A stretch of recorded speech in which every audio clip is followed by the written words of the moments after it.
अधिक पुरुष होते हैं मानसिक तनाव के शिकार। भारत में 1,33,623 लोगों ने की आत्महत्या, जिसमें से 68% केवल पुरुष थे। भाई, पिता, चाचा, मामा, दोस्त, न जाने कितने स्वरूपों में पुरुष इस धरती पर विद्यमान है। शुरू से ही पुरुषों के शारीरिक बनावट के कारण यह समझा जाता रहा है कि पुरुष समाज में रक्षा का भार संभाले। इसी कारण धीरे धीरे समाज पितृसत्तात्मक बनता गया। पश्चिम के देशों में तो यह चलन शताब्दियों से ही चलता आ रहा है। जैसे जैसे यह समाज आगे बढ़ता गया, वैसे वैसे पुरुषों पर कर्तव्यों का बोझ बढ़ता गया। विश्व महिलाओं को अधिकार देने में इतना आगे निकल गया कि पुरुषों की भावनाओं का किसी को ख्याल ही नहीं रहा। वर्ष दर वर्ष पुरुषों की भावनाओं को विश्व के नए उत्थान प्रक्रिया में अति नारीवादियों ने अपनी हील के नीचे रौंदते हुए दोहरे मानदंड के नए नए कीर्तिमान स्थापित किए। नारीवाद के नाम पर नाजिज्म करने वाले महिलाओं को अधिकार दिलाने के नाम पर पुरुषों को ही कई अधिकार से वंचित कर खुद उस स्थान को पाने की लालसा रखते हैं। आज अंतर्राष्ट्रीय पुरुष दिवस है और आज के दिन हम आपको बताने जा रहे हैं कि हमें पुरुषों के लिए भी उतनी ही संवेदना रखनी चाहिए जितनी महिलाओं के साथ। पुरुषों से यही अपेक्षा की जाती है कि उसकी बनावट माचो वाली हो, सभी को संभाले, लड़की को बचाए, लेकिन कभी रोए ना और नहीं कमजोर पड़े, चाहे वह कोई भी परिस्थिति में क्यों न हो। टीवी हो या फिल्म, सभी जगह यही दिखाया जाता है कि पुरुष केवल लड़कियों को अपनी ओर आकर्षित करने के लिए परफ्यूम का इस्तेमाल करते हैं और एक अन्य एड में वो परफ्यूम का इस्तेमाल कर लड़की को बचाते हैं और वो उस पर मोहित हो जाती है। इस तरह के विज्ञापनों के कारण ही पुरुष समाज में बदनाम होते चले गए। कोई भी दूध का धुला नहीं होता है। पुरुष अपराध में लिप्त रहते हैं, इसमें कोई संदेह नहीं है। उन्हें सजा देना भी आवश्यक है।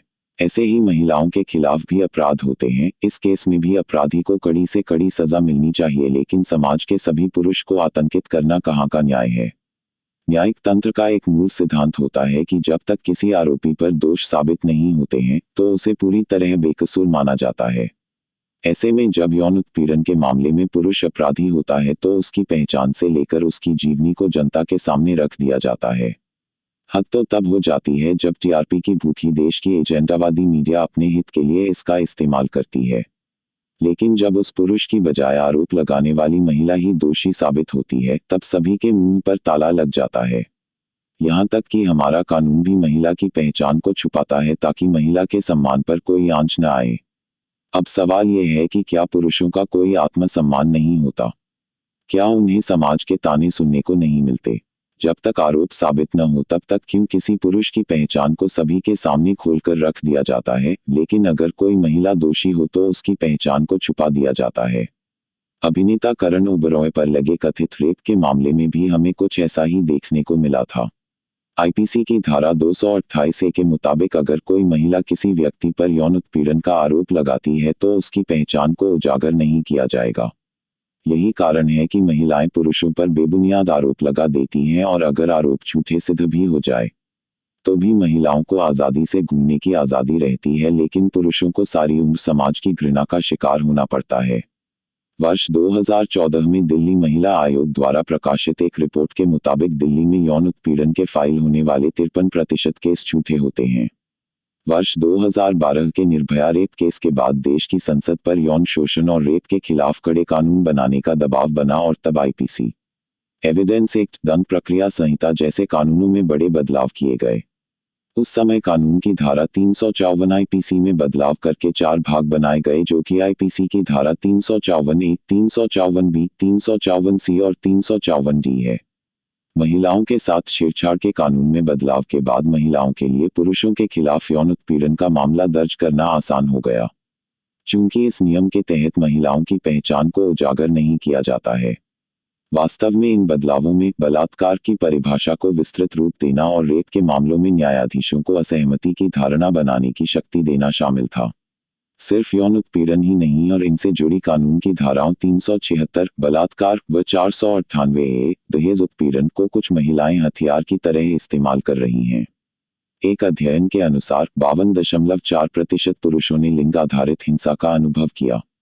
1000 में से 51.5% पुरुषों ने अपनी पत्नी या साथी के हाथों अपने जीवनकाल में कम से कम एक बार हिंसा का अनुभव किया और पिछले 12 महीनों में 10.5%।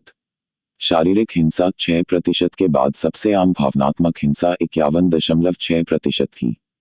2005 में एक निर्णय देते समय माननीय सुप्रीम कोर्ट ने आईपीसी की धारा 498 ए यानी दहेज प्रताड़ना के दुरुपयोग के बारे में कहा था। इसका उद्देश्य दहेज प्रथा पर एक कड़ा प्रहार है, पर इसके दुरुपयोग से एक नए प्रकार का वैधानिक आतंकवाद जन्म ले सकता है। इस कानून का इस्तेमाल एक ढाल के तौर पर होना चाहिए, हत्या के लिए अस्त्र के तौर पर नहीं। 2014 में एक दूसरी पीठ ने यह कहा था कि यह तथ्य कि धारा 498 ए एक गैर जमानती अपराध है, एक तरह से कुपित पत्नियों को एक अस्त्र प्रदान करता है अपनी झूठी शान को बनाए रखने के लिए। आईपीसी की धारा 498 ए के तहत दोष सिद्ध करने का दर काफी निराशाजनक रहा।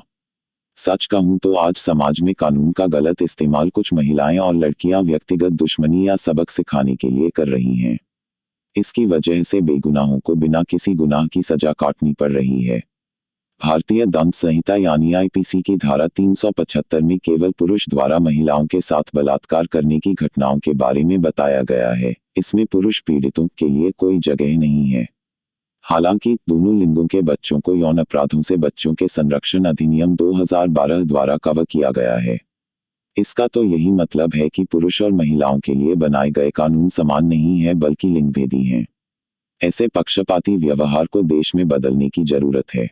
ऐसे मामलों को लेकर बनाए गए कानून में संशोधन करने की आवश्यकता है, ताकि भविष्य में इस कानूनों से समाज में लैंगिक भेदभाव को बढ़ावा न मिले और लोगों का न्यायिक व्यवस्था पर विश्वास बना रहे, जो एक स्वस्थ लोकतंत्र के लिए आवश्यक है। महिलाओं में आत्महत्या की प्रवृत्ति पुरुषों के मुकाबले 7 गुना अधिक होती है। उनमें तनाव, अवसाद, बाइपोलर डिसऑर्डर समेत सभी मानसिक बीमारियों के होने की आशंका हमेशा बनी रहती है, इसलिए उन्हें पॉजिटिव मेंटल हेल्थ की जरूरत होती है। लेकिन एनसीआरबी के आंकड़ों के मुताबिक 2015 में भारत में 1,33,623 लोगों ने आत्महत्या की थी, जिसमें से 91,528 68% पुरुष थे जबकि 42,088 महिलाएं थीं। एनसीआरबी के मुताबिक 2015 में 86,808 शादीशुदा लोगों ने खुदकुशी की थी, जिनमें से 64,534 74% पुरुष थे। इससे यह स्पष्ट पता चलता है कि पुरुष कितने मानसिक दबाव में रहते हैं। हमें, समाज को, सरकार को, न्यायपालिका को, विधायिका को, सभी को यह समझने की आवश्यकता है कि अपराध सिर्फ शारीरिक नहीं होते, मानसिक भी होते हैं। अपराध सिर्फ पुरुष ही नहीं करते हैं बल्कि महिलाएं भी करती हैं। इसलिए कानून में बदलाव कर इसे लिंग रहित बनाने की